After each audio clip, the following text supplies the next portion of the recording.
Assalamualaikum warahmatullahi wabarakatuh. Sebelumnya, perkenalkan saya Rodwa Sahila, di sini selaku moderator dari kelompok 1. Kali ini kelompok 1 akan mempresentasikan hasil review jurnal tentang penyakit aritmia. Sebelum masuk ke materi selanjutnya, saya akan memperkenalkan terlebih dahulu anggota-anggota kelompok. Kami beranggotakan 6 anggota. Yang pertama, ada Tias Dainta Kirana, kemudian ada saya sendiri, Rodwa Sahila, kemudian ada Nurhaliza Febriani, kemudian ada Hadanish Fazila Parza, kemudian ada Naura Caira Fitria, dan Fadila Zabrina. Kemudian di sini saya akan menjelaskan terlebih dahulu temuan utama dari 6 jurnal yang sudah kami cari. Yang pertama, dicari oleh Danis Fazila Parza dari Jurnal Pengabdian dan Pemberdayaan Masyarakat pada tahun 2025 dengan judul Edukasi Masyarakat tentang Penyakit Jantung. Kemudian yang kedua dicari oleh saya sendiri yaitu Rodwa Sahila dari Jurnal Kedokteran Diponegoro dengan judul jurnal yaitu Gambaran Gangguan Irama Jantung yang disebabkan karena hipertiroid. Yang ketiga, dicari oleh Naura Caira Fitriah dari Jurnal Ilmu Kedokteran dengan judul Hubungan Kejadian Fibrilasi Atrium dengan Diameter Atrium Kiri. Kemudian yang keempat, dicari oleh Tias Dainta Kirana dari Jurnal Indonesian Journal for Health Science dengan judul jurnal yaitu Komplikasi Aritmia dan Luarannya pada Pasien COVID-19. Kemudian yang kelima dicari oleh Nurhaliza Febriani dari Jurnal eClinic dengan judul jurnal Gambaran Aritmia pada Pasien Penyakit Jantung Koroner di RSUP Prof. Dr. R.D. Kondo Manado pada tahun 2015. Dan yang terakhir dicari oleh Fadila Zabrina dari Jurnal Dunia Keperawatan pada tahun 2016 dengan judul Gambaran Kejadian Aritmia dan Kejadian Mortalitas pada Pasien STEMI di RSUD Ulin Banjarmasin. Kemudian kita masuk kepada isi materi, saya lemparkan kepada rekan saya. Dipersilakan. Baik, izin masuk. Di sini saya akan menjelaskan tentang poin distribusi orang, tempat, dan waktu. Jadi dari analisis setiap jurnal kita, itu usia rata-rata penderita aritmia 50-61 tahun, lebih banyak laki-laki kecuali pada hipertiroid yang lebih banyak perempuan. Dan banyak penelitian di rumah sakit merujukan rumah sakit rujukan besar seperti Rumah Sakit Karyadi, Rumah Sakit Umum Daerah Arifin Ahmad, Rumah Sakit Umum Daerah Ulin, RSUP Kandow, serta studi internasional dengan periode penelitian bervariasi 2013 sampai 2017 di Indonesia pada pandemi COVID-19 pada tahun 2020 sampai 2021. Baik, terima kasih kepada saudari Dila. Saya lanjutkan, yaitu determinan penyebab dari aritmia itu sendiri. Berdasarkan jurnal-jurnal yang telah kita temukan, yang telah teman-teman temukan, itu penyebab dari aritmia itu sendiri adalah yang pertama, infeksi dan inflamasi. Ini yaitulah COVID-19, contohnya adalah hipoksia dan badai sitokin. Kemudian yang kedua ada gangguan hormonal yaitu hipertiroid. Kemudian yang ketiga ada kelainan jantung, contohnya adalah valvular dan non-valvular. Terus ada AF, PJK, dan STEMI. Kemudian yang keempat ada iskemia, yaitu adalah infarkt miokard dan aterosklerosis. Kemudian yang terakhir ada faktor eksternal, yaitu adalah dari obat, yaitu contoh obatnya adalah azitromisin dan kloroquine, serta gaya hidup yang tidak sehat. Baik, saya lanjutkan kembali, yaitu adalah patogenesis dari aritmia itu sendiri. Itu yang pertama ada gangguan suplai oksigen, ini ada hipoksia, iskemia, STEMI, sehingga akan menyebabkan kerusakan miokard. Kemudian yang kedua ada peningkatan beban atrium dan ventricle, yaitu adalah hipertiroid, hipertensi, dan gagal jantung. Kemudian yang ketiga, ada mekanisme rentry dan abnormalitas sistem konduksi aritmia, yaitu adalah FA, VT, dan VT, dan bradikardi, dan lain-lain. Kemudian yang terakhir ada gangguan elektrolit atau ion dan juga remodeling listrik jantung.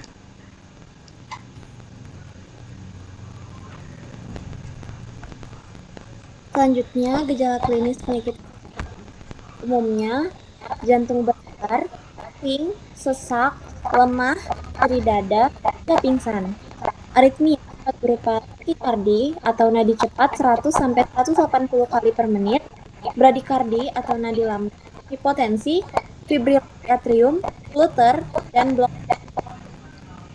Komplikasi dari penyakit aritmia sendiri itu ada stroke, gagal jantung, cardiac arrest, dan kematian mendadak.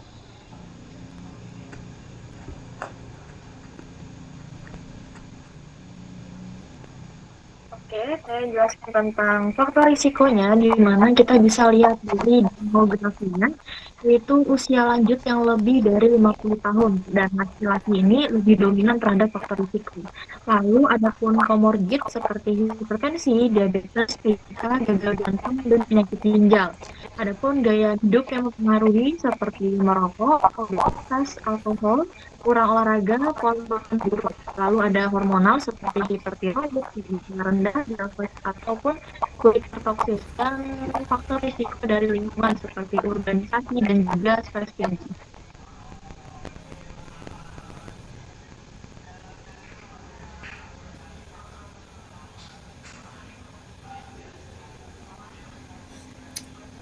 Oke, next strategi pencegahan siapa Baik, aja? selanjutnya itu strategi pencegahan. Nah, di strategi pencegahan ini itu ada edukasi dan promosi gaya hidup sehat, yang dimana stop rokok, diet seimbang, dan olahraga. Nah, selanjutnya itu ada kontrol faktor risiko kardiovaskular, yang dimana itu hipertensi, diabetes, dan dislipidemia. Selanjutnya itu ada observasi cepat pasien dengan kondisi dasar STEMI hipertiroid. Next. Nah, ini selanjutnya itu di strategi pengendalian. Yang pertama itu ada beta blocker, antiaritmia, anti-tiroid, dan antikoagulan sesuai indikasi. Jadi, beta blocker itu sendiri juga digunakan untuk mengontrol gejala hipertiroid seperti tasikardia dan tremor, serta untuk pasien PJK dan juga pasca STEMI guna menurunkan beban kerja jantung. Nah, kalau untuk antiaritmia itu digunakan pada pasien dengan aritmia seperti AF atau SPT, terutama itu pada badai tiroid, contohnya itu pada amiodaron dan digoxin. Nah, kalau untuk anti-tiroid itu sendiri juga propyltiturasil atau metimazol untuk menurunkan produksi hormon tiroid pada hipertiroidisme. Nah, selanjutnya itu antikoagulan yang dimana diberikan pada pasien dengan untuk mencegah stroke atau pasca STEMI bila ada indikasi tromboemboli. Nah, selanjutnya itu ada kontrol penyakit dasar, di mana itu seperti terapi hipertiroid, STEMI, dan PJK. Selanjutnya itu monitoring ketat seperti EKG berkala, follow up klinis. Nah, selanjutnya itu intervensi invasif, radioidin atau tiroidektomi atau hipertiroid dan ablasi kateter. Selanjutnya itu pemasangan pancemaker bila perlu. Nah, selanjutnya itu sistemik atau akses layanan kesehatan seperti JKN, puskesmas, edukasi massal, dan juga kampanye digital. Oke, baik. Dari apa yang sudah dipaparkan oleh teman-teman saya, kita bisa tarik kesimpulan bahwa aritmia banyak terjadi pada usia di atas dari 50 tahun dengan dominasi laki-laki, kecuali pada hipertiroid yang lebih sering menyerang perempuan. Penyebab utamanya adalah kerusakan miokard akibat hipoksia atau iskemia, gangguan hormonal, komorbid atau hipertensi, diabetes, dan penyakit jantung koroner, serta gaya hidup tidak sehat. Patogenesisnya melibatkan gangguan konduksi listrik, peregangan atrium atau ventricle, dan mekanisme re-entry. Gejala berupa berdebar, sesak, pusing, hingga komplikasi berat seperti stroke atau gagal jantung. Pencegahan dilakukan dengan deteksi dini dan gaya hidup sehat, serta pengendalian meliputi terapi obat, kontrol penyakit dasar, monitoring EKG, dan intervensi invasif bila diperlukan. Nah, dari apa yang sudah kami paparkan, mungkin dari teman-teman kelompok lain dipersilahkan untuk menyampaikan sepatah pertanyaan. Persilahkan.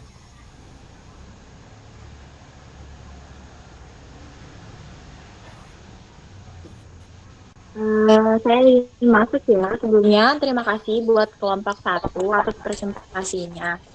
Nah, saya pengen ngajuin pertanyaan buat kelompok 1.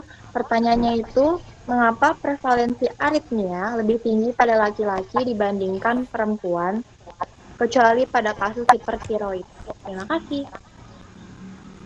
Oke, baik. Mungkin kita bisa tampung dulu. Kita lanjut ke pertanyaan berikutnya nih.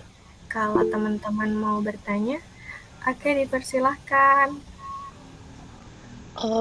Boleh izin bertanya, saya Anissa, perwakilan dari kelompok 4. Boleh izin bertanya, apakah pandemi COVID-19 sebelumnya itu ada berkontribusi terhadap meningkatnya kasus aritmia ini? Apakah jelas? Oke, baik. Terima kasih Anissa atas pertanyaannya. Kita tampung dulu. Lanjut ke pertanyaan berikutnya. Oke, mungkin saya izin bertanya. Ya, silakan. Oke, tadi kan udah di-mention tentang hipertiroid ya. Jadi apa sih hubungan antara hipertiroid ini dengan peningkatan risiko fibrilasi atrium? Terima kasih. Oke, baik. Terima kasih Rinda atas pertanyaannya. Mungkin kita langsung saja jawab dari pertanyaan-pertanyaan yang sudah dilontarkan teman-teman. Kita mulai dari pertanyaan yang pertama. Dipersilakan teman-teman untuk menjawab. Baik, saya izin masuk. Mungkin saya menjawab dari pertanyaan Lisa tentang mengapa sih prevalensi aritmia ini lebih tinggi daripada laki-laki dibandingkan perempuan kecuali pada kasus hipertiroid. Jadi itu terjadi karena ada perbedaan biologis dan fisiologi antara perempuan dan laki-laki. Laki-laki sendiri ini memiliki ukuran jantung dan massa otot yang lebih tinggi. Hal ini tentu mempengaruhi aritmia jantung seperti fibrilasi atrium ini lebih terjadi kepada laki-laki akibat faktor hormonal dan gaya hidup. Nah, untuk perempuan sendiri, kenapa lebih dominan terhadap kasus hipertiroid? Karena disebabkan oleh gravis disease, yaitu penyakit autoimun karena pengaruh dari hormon estrogen. Mungkin itu jawaban yang saya berikan. Apakah sudah cukup menjawab? Sudah, terima kasih Linda. Oke, baik. Terima kasih kepada Naura yang sudah menjawab dan juga Lisa yang sudah bertanya. Kita lanjut ke pertanyaan yang kedua dari Anissa Nurbaiti. Mungkin teman-teman dipersilakan untuk menjawab. Baik, izin masuk. Saya mau menjawab pertanyaan dari Anissa Nurbaiti, yaitu tentang apakah pandemi COVID-19 itu berkontribusi terhadap meningkatnya kasus aritmia. Nah, jadi iya, COVID-19 sendiri itu berkontribusi besar karena dapat menimbulkan hipoksia. Kemudian tidak hanya hipoksia, aritmia itu dapat menimbulkan badai sitokin. Nah, serta kerusakan miokard akibat inflamasi.